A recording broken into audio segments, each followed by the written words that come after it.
আপোনালোকৰ মূৰ ঘূৰণি বা ভাৰ্টিগো হৈ আছে নেকি? যদি হৈ আছে, আজি মই আপোনালোকক কেইটামান খুব ইফেক্টিভ এক্সাৰচাইজ শিকাম যোনকেইটা যদি আপোনালোকে ৰেগুলাৰলি কৰি যায় আপোনালোকৰ ভাৰ্টিগোৰ প্ৰব্লেমটো খুব সোনকালে নাইকিয়া হৈ যাব।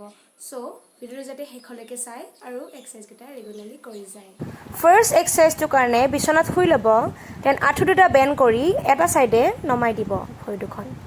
এক্সাৰচাইজটো কৰোঁতে যদি আপোনালোকৰ মূৰ ঘূৰণি বা ভমিটিং ফিলিং হৈছে তেনেহ'লে অলপ সময় ৰেষ্ট কৰি এক্সাৰচাইজটো কৰিব। চেম পজিশ্যনটো অপজিট ছাইডেও কৰিব।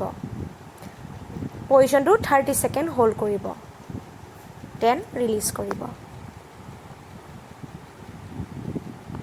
ছেকেণ্ড এক্সাৰচাইজটোৰ কাৰণে পেন এটা ল'ব, পেনটো ছাইড টু ছাইড মুভমেণ্ট কৰিব আৰু চকুকেইটাও পেনটো নিয়া ডাইৰেকশ্যনত লৈ যাব।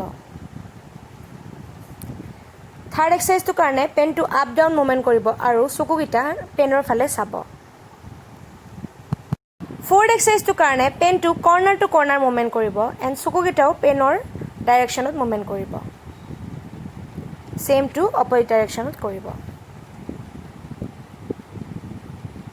ফিফ্থ এক্সাৰচাইজটোৰ কাৰণে পেনটো এটা ছাইডত ৰাখি হেডটো ছাইড টু ছাইড মুভমেণ্ট কৰিব আৰু চকুকেইটাৰে পেনটোৰ ফালে চাই থাকিব। এইকেইটা এক্সাৰচাইজ খুব ইফেক্টিভ হয় আৰু আপোনালোকে এইকেইটা এক্সাৰচাইজ যদি ৰেগুলাৰলি কৰি যায় আপোনালোকে দেখিব আপোনালোকৰ ভাৰ্টিগোৰ প্ৰব্লেম খুব সোনকালে নাইকিয়া হৈ গৈছে। ভিডিঅ'টো চাই যদি ভাল লাগিল থাম্বছ আপ বাটনটো ক্লিক কৰি দিব আৰু মোৰ চেনেলটো ছাবস্ক্ৰাইব কৰি দিব যাতে মোৰ নতুন নতুন ভিডিঅ'বিলাক আপোনালোকে পাই থাকে। Thank U.